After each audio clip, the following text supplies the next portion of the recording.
ಸ್ನೇಹಿತರೆ, ಮೀಡಿಯಾ ಮಾಸ್ಟರ್ಸ್ಗೆ ಸ್ವಾಗತ ಸುಸ್ವಾಗತ.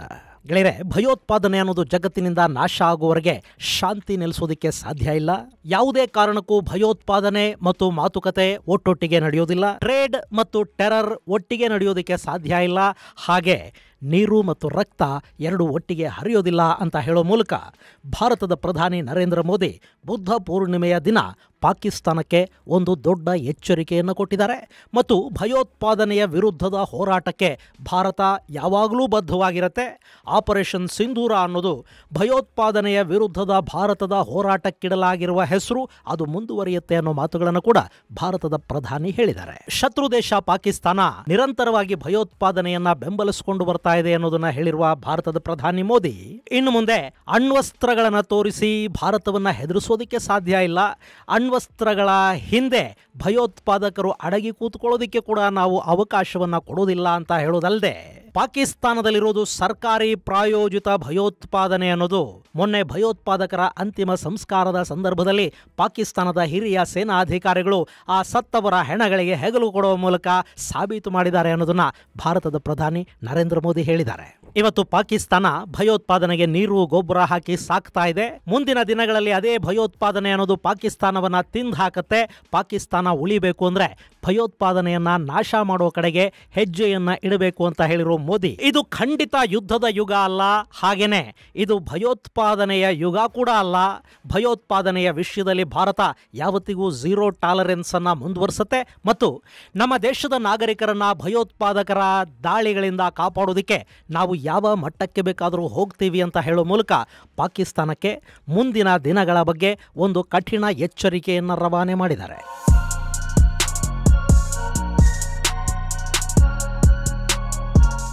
ಭಾರತದ ಜನರನ್ನ ಉದ್ದೇಶಿಸಿ ಮಾತನಾಡಿದ ಪ್ರಧಾನಿ ನರೇಂದ್ರ ಮೋದಿ, ಶತ್ರುಗಳು ನಮ್ಮ ಗಡಿಗಳ ಮೇಲೆ ದಾಳಿ ಮಾಡಿದ್ರು, ನಾವು ಅವರ ಎದೆಗಳ ಮೇಲೆ ದಾಳಿ ಮಾಡಿದ್ವಿ, ಅವರ ಎದೆ ಮೇಲೆ ಒದ್ವಿ ಅಂತ ಹೇಳುವುದಲ್ಲದೆ, ಪಾಕಿಸ್ತಾನ ಮತ್ತು ಅಲ್ಲಿನ ಭಯೋತ್ಪಾದಕರು ನಿರೀಕ್ಷೆ ಕೂಡ ಮಾಡದ ಹಾಗೆ ಪಾಕಿಸ್ತಾನದ ಒಳಗೆ ನುಗ್ಗಿ ಭಯೋತ್ಪಾದಕರ ಶಿಬಿರಗಳನ್ನ ನಾಶ ಮಾಡಿ ಬಂದ್ವಿ.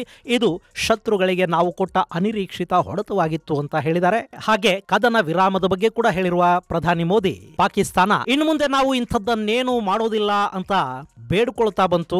ಅವರು ಮತ್ತೆ ಈ ತರದ ಕೃತ್ಯಗಳಲ್ಲಿ ಭಾಗಿಯಾದ್ರೆ ಅವರಿಗೆ ಮತ್ತೆ ಹೊಡಿತೀವಿ ಅಂತ ಹೇಳಿದ್ದಾರೆ. ಅಷ್ಟೇ ಅಲ್ಲದೆ, ಆಪರೇಷನ್ ಸಿಂಧೂರ ಮುಂದೆ ಕೂಡ ಹಾಗೆ ಇರುತ್ತೆ.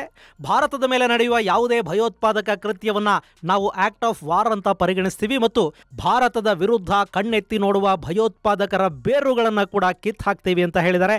ಅಷ್ಟೇ ಅಲ್ಲದೆ, ನಮ್ಮ ಮೂರೂ ಪಡೆಗಳು ಸದಾ ಅಲರ್ಟ್ ಆಗಿವೆ. ಸರ್ಜಿಕಲ್ ಸ್ಟ್ರೈಕ್, ಏರ್ ಸ್ಟ್ರೈಕ್, ಯಾವುದೇ ರೀತಿಯ ದಾಳಿಯನ್ನ ಮಾಡೋದಿಕ್ಕೂ ನಾವು ಹಿಂಜರಿಯೋದಿಲ್ಲ ಅನ್ನೋ ಎಚ್ಚರಿಕೆಯನ್ನು ಕೊಟ್ಟಿದ್ದಾರೆ. ಹಾಗೆ ಭಯೋತ್ಪಾದನೆಗೆ ನಾವು ನಮ್ಮದೇ ರೀತಿಯಲ್ಲಿ ಉತ್ತರ ಕೊಡ್ತೀವಿ ಅಂತ ಹೇಳಿರೋ ಮೋದಿ, ಭಯೋತ್ಪಾದನೆಯನ್ನ ಬೆಂಬಲಿಸುವ ಸರ್ಕಾರ ಮತ್ತು ಭಯೋತ್ಪಾದಕರ ಅಪ್ಪಂದಿರನ್ನ ಬೇರೆ ಬೇರೆ ನೋಡೋದಕ್ಕೆ ಸಾಧ್ಯ ಆಗೋದಿಲ್ಲ. ಯಾವುದೇ ದೇಶ ಭಾರತದ ವಿರುದ್ಧ ಭಯೋತ್ಪಾದಕ ಚಟುವಟಿಕೆಗಳನ್ನ ಪ್ರೋತ್ಸಾಹಿಸಿದ್ರೆ ಅವರ ವಿರುದ್ಧದ ನಮ್ಮ ಕ್ರಮಗಳು ಇದೇ ರೀತಿ ಮುಂದುವರಿಯುತ್ತವೆ ಅಂತ ಹೇಳೋ ಮೂಲಕ ಭಾರತದ ಅಕ್ಕಪಕ್ಕದಲ್ಲಿನ ಎರಡೂ ಭಯೋತ್ಪಾದಕರನ್ನ ಪೋಷಿಸುವ ದೇಶಗಳಿಗೆ ಪ್ರಧಾನಿ ಮೋದಿ ಒಂದು ಕಠಿಣ ಎಚ್ಚರಿಕೆಯನ್ನ ರವಾನೆ ಮಾಡಿದ್ದಾರೆ.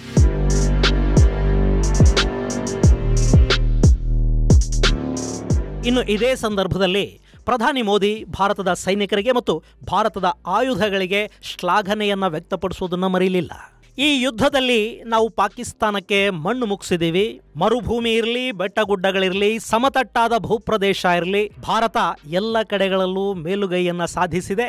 ಭಾರತದ ಆಯುಧಗಳು, ಆಧುನಿಕ ಯುದ್ಧ ತಂತ್ರಗಳಲ್ಲಿ ಭಾರತ ತನ್ನ ತಾಕತ್ತನ್ನ ಜಗತ್ತಿಗೆ ತೋರಿಸಿದೆ ಅಂತ ಪ್ರಧಾನಿ ಮೋದಿ ಹೇಳಿದ್ದಾರೆ. ಹಾಗೆ ಮೇಡ್ ಇನ್ ಇಂಡಿಯಾ ಆಯುಧಗಳ ತಾಕತ್ತು ಕೂಡ ಜಗತ್ತಿಗೆ ಗೊತ್ತಾಗಿದೆ. 21ನೇ ಶತಮಾನ ಮೇಡ್ ಇನ್ ಇಂಡಿಯಾ ಆಯುಧಗಳ ಶತಮಾನ ಅಂತ ಮೋದಿ ಅತ್ಯಂತ ಹೆಮ್ಮೆಯಿಂದ ಹೇಳಿಕೊಂಡಿದ್ದಾರೆ. ಗೆಳೆಯರೆ, ಭಾರತದ ಏರ್ ಡಿಫೆನ್ಸ್ ಸಿಸ್ಟಮ್ಗಳಿವೆ ನೋಡಿ. ಸುಮಾರು 3300 ಕಿಲೋಮೀಟರ್ಗಳಿಗೂ ಹೆಚ್ಚು ಉದ್ದದ ಭಾರತ ಮತ್ತು ಪಾಕಿಸ್ತಾನದ ಗಡಿಯುದ್ದಕ್ಕೂ ಪಾಕಿಸ್ತಾನಿಗಳ ಒಂದೇ ಒಂದು ಆಯುಧ ಕೂಡ ನಮ್ಮ ಗಡಿಯನ್ನ ದಾಟಿ ಒಳಗೆ ಬಾರದ ಹಾಗೆ ತಡೆದು ನಿಲ್ಲಿಸಿದ್ದು, ಹೊಡೆದು ಹಾಕಿದ್ದು ನಮ್ಮದೇ ಏರ್ ಡಿಫೆನ್ಸ್ ಸಿಸ್ಟಮ್ಗಳು. ಇವತ್ತು S-400 ಬಗ್ಗೆ ನಾವು ಏನೇ ಹೇಳಿದ್ರೂ ಕೂಡ S-400ಗಿಂತಲೂ ಮುಂಚೂಣಿಯಲ್ಲಿ ಭಾರತದ ಆಕಾಶ್ ಇತ್ತು. ಇಸ್ರೇಲ್ ಜೊತೆ ಭಾರತ ನಿರ್ಮಾಣ ಮಾಡಿದ ಬರಾಕ್ ಇತ್ತು.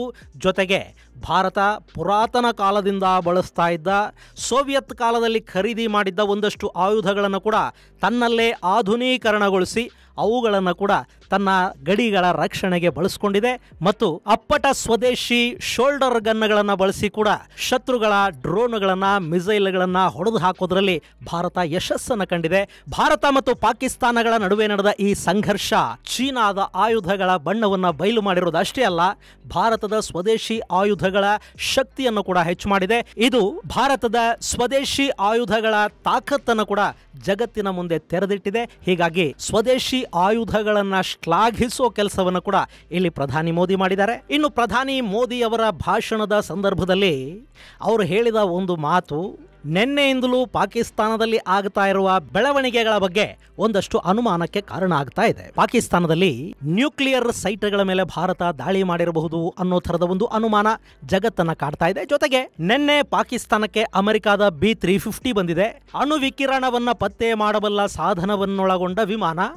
ಜೊತೆಗೆ ಚೈನಾದಿಂದ ಈಜಿಪ್ಟ್ನ ವಿಮಾನವೊಂದು ಬೋರಾನ್ ಅನ್ನು ತಗೊಂಡು ಬಂದಿದೆ ಅನ್ನೋ ಮಾಹಿತಿ ಕೂಡ ಬರ್ತಾ ಇದೆ. ಇದೆಲ್ಲ ಕೂಡ ಭಾರತದ ಬ್ರಹ್ಮೋಸ್ ದಾಳಿಯಲ್ಲಿ ಪಾಕಿಸ್ತಾನದ ಸರ್ಗೋದಾ, ಜಕೋಬಾಬಾದ್ ಮತ್ತು ನೂರ್ ಖಾನ್ ಬೇಸುಗಳಲ್ಲಿನ ನ್ಯೂಕ್ಲಿಯರ್ ಫೆಸಿಲಿಟಿಗಳು ನಾಶಗೊಂಡಿವೆ ಅನ್ನೋ ಸುದ್ದಿಯೊಂದು ಹರಡ್ತಾ ಇದೆ.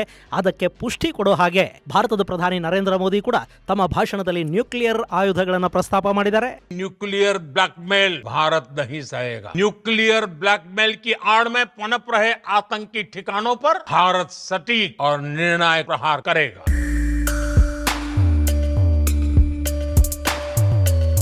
ಇನ್ನು ಮುಂದೆ ಪಾಕಿಸ್ತಾನ ನ್ಯೂಕ್ಲಿಯರ್ ವೆಪನ್ಗಳನ್ನು ತೋರಿಸೋದಕ್ಕೆ ಸಾಧ್ಯವೇ ಆಗೋದಿಲ್ವಾ, ಅಥವಾ ಆ ವೆಪನ್ಗಳನ್ನು ತೋರಿಸಿದ್ರೆ ಭಾರತ ಹೆದರೋದಿಲ್ವಾ?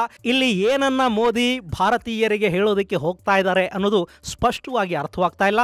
ಆದರೂ ಪಾಕಿಸ್ತಾನ ಡಿನ್ಯೂಕ್ಲಿಯರೈಸ್ ಆಗ್ತಾ ಇದೆ ಅನ್ನೋ ಅನುಮಾನಗಳೇನಿವೆ, ಅದಕ್ಕೆ ಮೋದಿ ಅವರ ಈ ಮಾತು ಸ್ವಲ್ಪ ಮಟ್ಟಿಗೆ ಪುಷ್ಟಿಯನ್ನು ಕೊಡ್ತಾ ಇದೆ. ಇದು ಗೆಳೆಯರೆ ಭಾರತದ ಪ್ರಧಾನಿ ನರೇಂದ್ರ ಮೋದಿ ಬುದ್ಧ ಪೌರ್ಣಮಿಯ ದಿನ ಶಕ್ತಿಯ ಮೂಲಕವೇ ಶಾಂತಿ ಸಾಧ್ಯ ಅನ್ನೋ ಸಂದೇಶವನ್ನ ಪಾಕಿಸ್ತಾನಕ್ಕೆ ಮತ್ತು ಸಮಸ್ತ ಭಾರತದ ವಿರೋಧಿಗಳಿಗೆ ತಲುಪಿಸಿದ ರೀತಿ. ಮುಂದಿನ ಸಂಚಿಕೆಯಲ್ಲಿ ಮತ್ತಷ್ಟು ವಿಶೇಷಗಳ ಜೊತೆ ಮತ್ತೆ ಭೇಟಿಯಾಗೋಣ. ಅಲ್ಲಿವರೆಗೆ ಜೈ ಹಿಂದ್, ಜೈ ಕರ್ನಾಟಕ.